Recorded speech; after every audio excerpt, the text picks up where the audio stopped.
So I was raised in a Christian home. When I was 11, I was saved. As a child, you understand, but you really didn't get the depth of what a relationship with Christ is like. So I went through my middle school, high school. I believed in God, but I didn't read my Bible. I didn't full on live a full Christian life. I didn't do drugs, I didn't drink, I didn't do all the things that most teenagers do, but I definitely wasn't living a Christ-filled life. My dad was a pastor, my mom every Sunday, Wednesday, going to church on a regular basis. And I don't know, I just didn't, I just couldn't connect. I thought I knew Christ, being that I grew up in the church and everything, but I never had my own personal relationship with Christ, my own one-on-one personal relationship. When I was 17, I met a boy and we started dating, and then within a few months of dating, he had proposed. I was a senior in high school, engaged, which is ridiculous, but it happened. My relationship with God started tapering off again is because I thought that I had gotten everything that I wanted, so I really didn't need to do much more. So I got married at 18, about a month after I graduated high school. We weren't rooted in God. We kept saying we were Christians in a relationship, but we never even prayed together. And that's crazy for someone to be married and be like, I've never even prayed with my husband, or I've never prayed with my wife. Me and my wife, my girlfriend then, we were coming to Church of the Cross. One Sunday, Pastor Stan, does his usual call to, ask people to either come to Christ or rededicate themselves to Christ.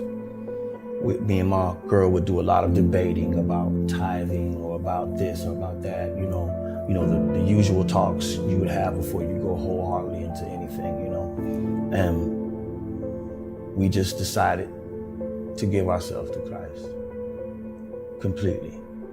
We got baptized right in the front of the church there. Michelle had Josiah, and he was a beautiful boy. One night, I call it the worst night of my life, where I woke up and he wasn't breathing. He was cold. My husband texted me a week before Christmas in 2007, texted me that God didn't want him to be married anymore, and basically wiped his hands clean of the whole situation. I screamed and screamed and screamed, and then everybody started screaming, and it was just a nightmare. It was a nightmare. So I ended up moving on to Florida in July of 2008 and went to school. My very first day in Florida, I met a boy. Within 6 months, I moved in with him. We lived together for about 5.5 years. Me and my wife, we started to blame each other. We started to blame each other big time.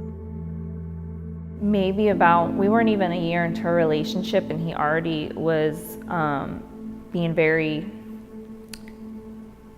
the signs were there of him being an abuser. Verbal abuse turned into some physical abuse. It's really hard to undo 6 years of someone telling you that you're married, you're not worth as much because you've been through a divorce and I haven't.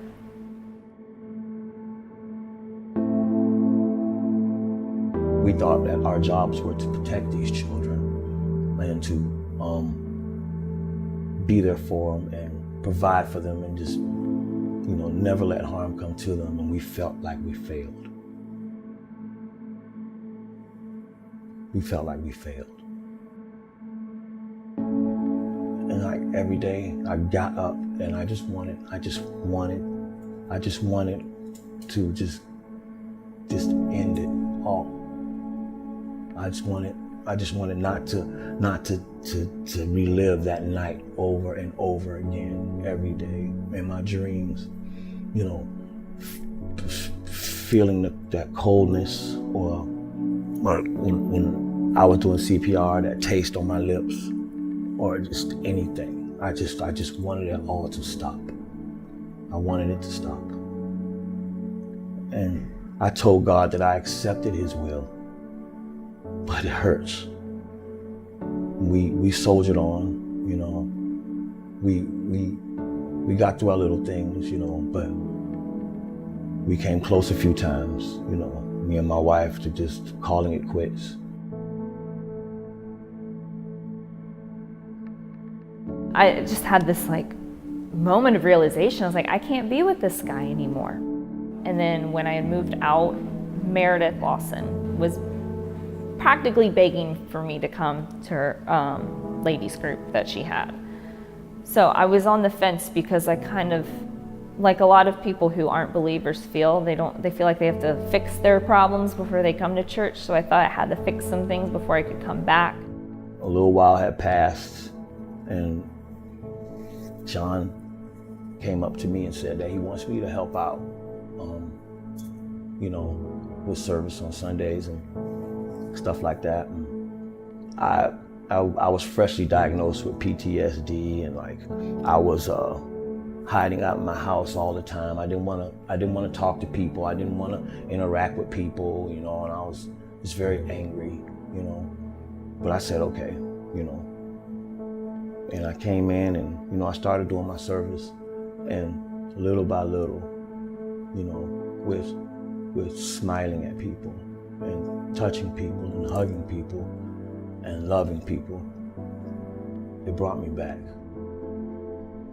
I guess I just never understood like the depth of God's love for me, and the fact that I could start over, that I could be forgiven for all my past, and I could come back and be in a relationship with him. And it's through the people I've met here and the opportunities that he's given me that I really was able to understand that it was okay. And it took me a really long time. I mean, I struggled with accepting myself for almost 10 years because of the divorce. And then I was in this abusive relationship, and I thought it was all that I deserved.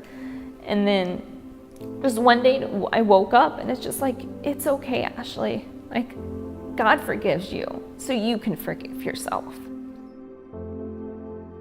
It brought me back from giving up on my marriage, from giving up on my children, from believing that I was a failure, that I didn't know what I was doing. I smile at somebody who may not be feeling that good, somebody who's going through a rough time, and I can just tell them that they're worth something and they mean something to me and to this church. You know, that right there, just showing a person who may need just a little love a lot of times, or a lot of love one time. I mean, he's always there. I mean, I'm constantly talking to him, and when I read my Bible, he speaks to me. I mean, it's true when he speaks to you through his word, like, it's there. There are mornings where I'm waking up and I'm praying over a situation and I'm having a tough day. And it's just like, oh, here's your verse for the day, and I read it and I'm like, sometimes I can't help but laugh, because I'm like, God, like, you know, it's incredible. Like, he's there and he knows, and that's how he's talking to me. I am free from fear. I am free from doubt, from cynicism, from everything that people try to put in my heart, you know, naysayers and even myself. I'm free from that.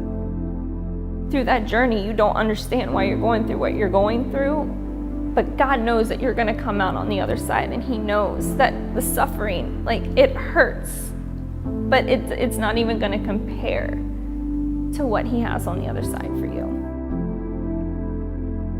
And we're free only because Christ sacrificed himself for us, you know. And ever since then, it's been victory.